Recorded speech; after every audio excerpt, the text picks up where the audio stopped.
Hello दोस्तों, कैसे हैं आप सब। आज की कहानी हमें अरमान भाई ने भेजी है, तो मैं ये कहानी उनके पॉइंट ऑफ व्यू से सुनाता हूँ। हेलो दोस्तों, मेरा नाम अरमान खान है और मेरी उम्र 17 साल की है। मैं मध्य प्रदेश का रहने वाला हूँ। यह घटना जो मेरे साथ घटी थी उसने मुझे अंदर से झकझोर दिया था। एक दिन की बात है जब मैं अपनी छोटी गाड़ी में ट्रांसफ़र लेकर सतपुर गया था, तो बटियागढ़ के लिए आते वक्त मुझे शाम हो चुकी थी। वैसे मैं आपको बता दूं कि सतपुर से बटियागढ़ का रास्ता 30 किलोमीटर का है। अपना काम ख़त्म करके मैं निकल पड़ा। अंधेरा भी हो चुका था। पता नहीं उस दिन कोई भी गाड़ी का आवन जावन नहीं दिख रहा था।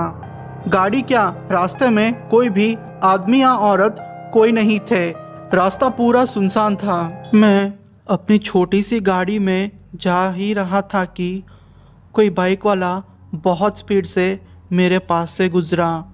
मैंने सोचा कि शायद वो जल्दी में होगा। मैंने ज़्यादा ध्यान नहीं दिया। जैसे ही मैं थोड़ा आगे गया, वही बाइक वाला फिर से वैसे ही मेरे पास से गुजरा। अब मेरा माथा ठनका। मुझे थोड़ा डर लगने लगा। जैसे ही मैं और थोड़ा आगे गया, वो बाइक वाला फिर से मेरे पास से गुजरा। अब मेरे डर का कोई ठिकाना नहीं था। मैं बहुत डर गया क्योंकि वही बाइक वाला मेरे पास से 3 बार कैसे गुजर सकता है और वहाँ कोई दूसरा शॉर्टकट नहीं था। मेरी धड़कनें तेज़ हो गई थी। मैं इतना कभी नहीं डरा था। जो बाइक वाला मेरे सामने से 3 बार गुजरा था, उस जगह से 3 किलोमीटर दूर मुझे कुछ पत्थर मिले। कुछ अजीब से थे वो देख के मैं और डर गया। मैंने जल्दी जल्दी में अपने घर पर फ़ोन किया। मैंने अपने भाई सलमान से कहा कि मेरे पास से एक बाइक वाला 3 बार गुजरा है। एक ही बाइक वाला था वो। मेरे भाई ने वो बात सुनते ही मुझसे कहा कि तू गाड़ी कहीं भी मत रोकना, बस सीधा देख के गाड़ी चलाना और घर आ जा। मैंने वैसे ही किया और मैं घर आ गया। उस दिन के बाद से मैं कभी उस रास्ते पर नहीं गया। मेरा नाम मोहन है और मेरी उम्र 30 साल की है। मैं गुजरात के एक छोटे से गांव का रहने वाला हूँ। मेरी छोटी किराने की दुकान है। ये घटना मेरे साथ अहमदाबाद डेहगाम हाईवे पर घटी थी। कहानी छोटी है पर इसमें कहा हर एक वर्ड सच्चा है। एक दिन मैं कुछ काम से अहमदाबाद गया था। काम ख़त्म होने तक रात के 9 बज गए थे। मैंने वही खाना खाया और खा के निकल गया। निकलते निकलते रात के 10 बज गए थे। अहमदाबाद और डेहगाम के बीच लास्ट सर्किल आई और वहाँ से सुनसान रास्ता शुरू होता है। मैं अपनी बाइक पे जा रहा था।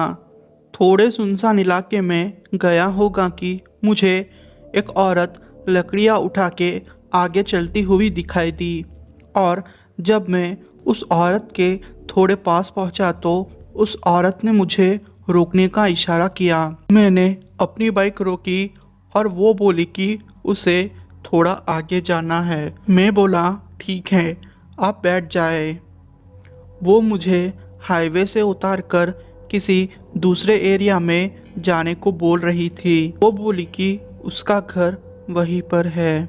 मैं थोड़ा अंदर गया पर मुझे सारे पेड़ दिख रहे थे। मेरी बाइक भी धीरे धीरे चल रही थी, जैसे कि कोई भारी चीज़ मेरे बाइक पे हो। जब मैंने शीशे से पीछे देखा तो एक बूढ़ी औरत जिसके दांत बाहर निकल रहे थे वो थी। वो एक चुड़ैल थी।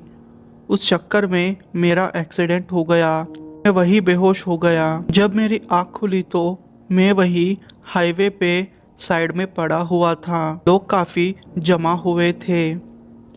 मुझे हॉस्पिटल लेके गए और मैं ठीक हो गया। पर आज तक मुझे पता नहीं चला कि मेरे साथ क्या हुआ था। मेरा नाम हरीश है और मेरी उम्र 23 साल की है। मैं असम के एक छोटे से गांव का रहने वाला हूँ। ये घटना मेरे साथ फरवरी 2017 में घटी थी। ये घटना मेरे साथ मेरे दोस्त सुमित और राघव के साथ भी घटी थी। हुआ यूँ कि मेरे डिग्री के एग्ज़ाम्स ख़त्म हो गए थे और हमें 1 महीने की छुट्टी मिली थी। वैसे हम लोग गांव के रहने वाले थे। छुट्टियां होते ही मेरा ज़्यादातर वक्त खेतों में निकल जाता था। मेरा जो दोस्त सुमित था, उसका कज़िन महाराष्ट्र के सांगली नाम की जगह में रहता था। उसने बोला, यार मैं अकेला जाके क्या करूँगा, तुम भी मेरे साथ चलो। मैं और राघव वैसे भी फ्री थे तो हम लोग भी जाने को रेडी हो गए। हम लोग ट्रेन से महाराष्ट्र पहुँचे। हम लोग बहुत एक्साइटेड थे क्योंकि बचपन से हम लोगों ने कभी भी असम के बाहर कदम नहीं रखा था। सांगली पहुंचकर हमें अच्छा लग रहा था। सुमित का कज़िन बहुत अच्छा था। वो हमेशा हमारा ध्यान रखता था। एक दिन की बात है, हम लोगों ने ये प्लान बनाया कि हम लोग रात में खाना खा के थोड़ी दूर सांगली के ही रोड पे घूमने जाएंगे और पान खाकर बातें करते करते आएंगे। मैं, राघव, सुमित और उसका कज़िन रात के 10 बजे खाना खाकर बाइक्स पे पान खाने के लिए निकल गए। हम लोगों ने वहाँ रास्ते पर पान की दुकान से पान खाया और खाली रोड था, वहाँ जाकर पान खाते खाते बातें करने लगे। हम लोगों की बातें थोड़ी लंबी चली। रात के 12:30 तक हम लोग घूमे और बातें की। राघव बोला, यार यहाँ बहुत अंधेरा हो गया है और कोई नहीं दिख रहा। ये रोड भी सुनसान हो गया है। भाई यार, हमें यहाँ से जाना चाहिए। हम लोग घूमते घूमते जंगली इलाके में आ गए थे। सुमित को पता नहीं क्या हो गया था। उसकी आंखें एक पेड़ पर ही अटक गई थी। वो हमें बोला, यार वहाँ कोई है। उसकी बातें सुन के मैं डर गया क्योंकि उस पेड़ पे कुछ हिलने की आवाज़ आ रही थी। फिर सोचा कि कोई जानवर होगा। वो बोला कि यार एक औरत है यहाँ पे। अब मुझे डर लगने लगा। सच बोलूँ तो मैं वहीं जम गया था। राघव ने जोर की चीख मारी और भागने लगा। वो औरत अब सबको दिख रही थी। उसने लाल कपड़े पहन के रखे थे। वो हाइट में भी बहुत बड़ी थी। कम से कम 10 फीट की औरत होगी वो औरत अब हमारा पीछा कर रही थी। उस औरत ने राघव को पकड़कर नीचे गिरा दिया और उसकी छाती पे अपने हाथ से वार करने लगी। हम लोग आगे निकल चुके थे, पर फिर दोस्त को बचाने के लिए हम लोग वही उस औरत के पास चले गए। पर हम जब उस औरत के पास गए तो वो औरत अब गायब हो चुकी थी।